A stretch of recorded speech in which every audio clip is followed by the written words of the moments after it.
Hi, happy Friday. Today is my 48th day into my 6-month journey to make money writing. Been a pretty good week. I got 2 assignments from that online website that I told you about a couple weeks ago that hired me, so that's exciting. And nothing too crazy, but I'm excited to get those done. I also may have potentially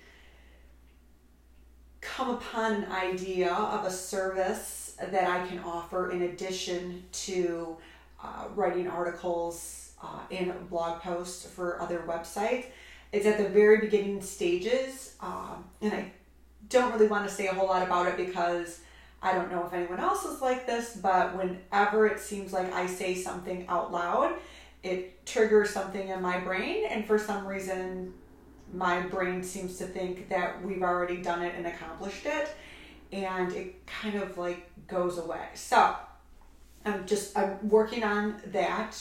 Like I said, it was just kind of an idea that came to me yesterday. I still have a lot of research and that type of thing to do, but hopefully within like a next couple of months maybe I'll be reaching out to some people asking if I can try out the service with them for free, just to kind of get an idea to see if it will work or not. So that's exciting. I'm excited about that. It's nice to have something else to be working towards.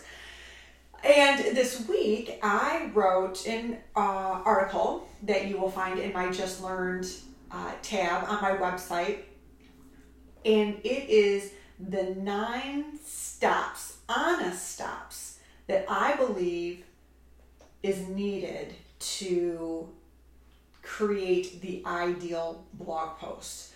I've read a lot of books, a lot of articles, websites, everything about, what it takes to write a blog post. And I feel like a lot of them kind of say the same things. Oh, it's, write your blog post in 3 easy steps, and it's kind of like the information to me feels very vague. It's kind of like, okay, make sure it's engaging, make sure it's informative, make sure that, you know what you're writing about. It's all just very vague to me. So I sat down and wrote what I believe and what I do with my articles when I write them, and the 9 steps. And the 9 steps that I have is that you need your topic, of course, and if you have a niche and have your niche completely figured out and very, kind of tuned in and tied in, the topic part becomes easy. You need to know who's going to read it, so that's important that you know your audience, you know your person. Make sure that you're using in searching keywords, either one keyword or what they call long tail, which is 2 or more keywords. That's important. Make sure that you have a good headline for it. You'll read in my article that when I first started out, I always thought that the headline needed to be like catchy and funny and clever and kind of a little bit kind of gimmicky, thinking that would then entice someone to come into and read further into the post, but that's not the case at all. And then you need to know what type of post that you're writing and the length of it. There is not really a standard. You get a lot of vague answers when you ask the question about how long the post should be, but I broke down for you in the article what my standard is when it comes to writing them and kind of how I break that down. And then you need an outline. I use an outline. That's also the outline that I use to write that particular post. I actually put a picture of it into the article so you can see. I'm not talking kind of the Roman numeral, high school essay type of situation. Just a basic outline that will kind of give you an idea so that you don't go off on a tangent.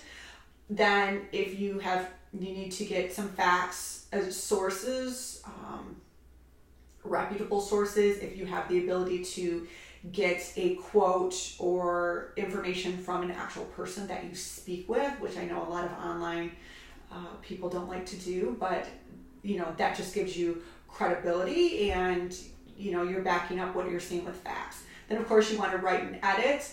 You want it to be engaging. You want it to be informative. I write like I speak. and it actually got dinged when I was in college. I had a professor who told me that my writing was way too casual for, turning in term papers and that type of thing. Fortunately for me, I think that that's a huge benefit for me because that's how I naturally write. It's not something that's forced. So, and then edit. I use Hemingway Editor when I edit any of my blogs or articles, anything that I do.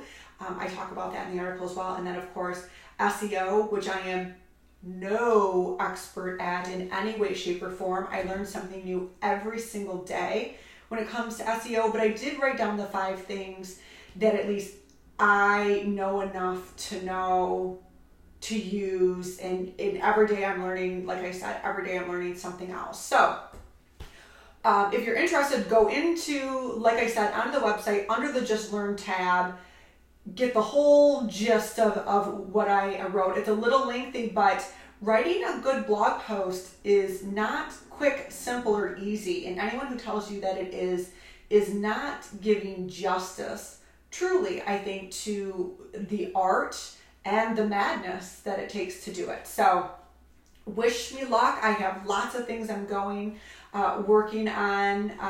I was able to finally kick fear and shame out if you watched my video last week. So I'm good. Today is a good day. This week was a good week. So I appreciate you watching. I appreciate you going to my blog and reading it.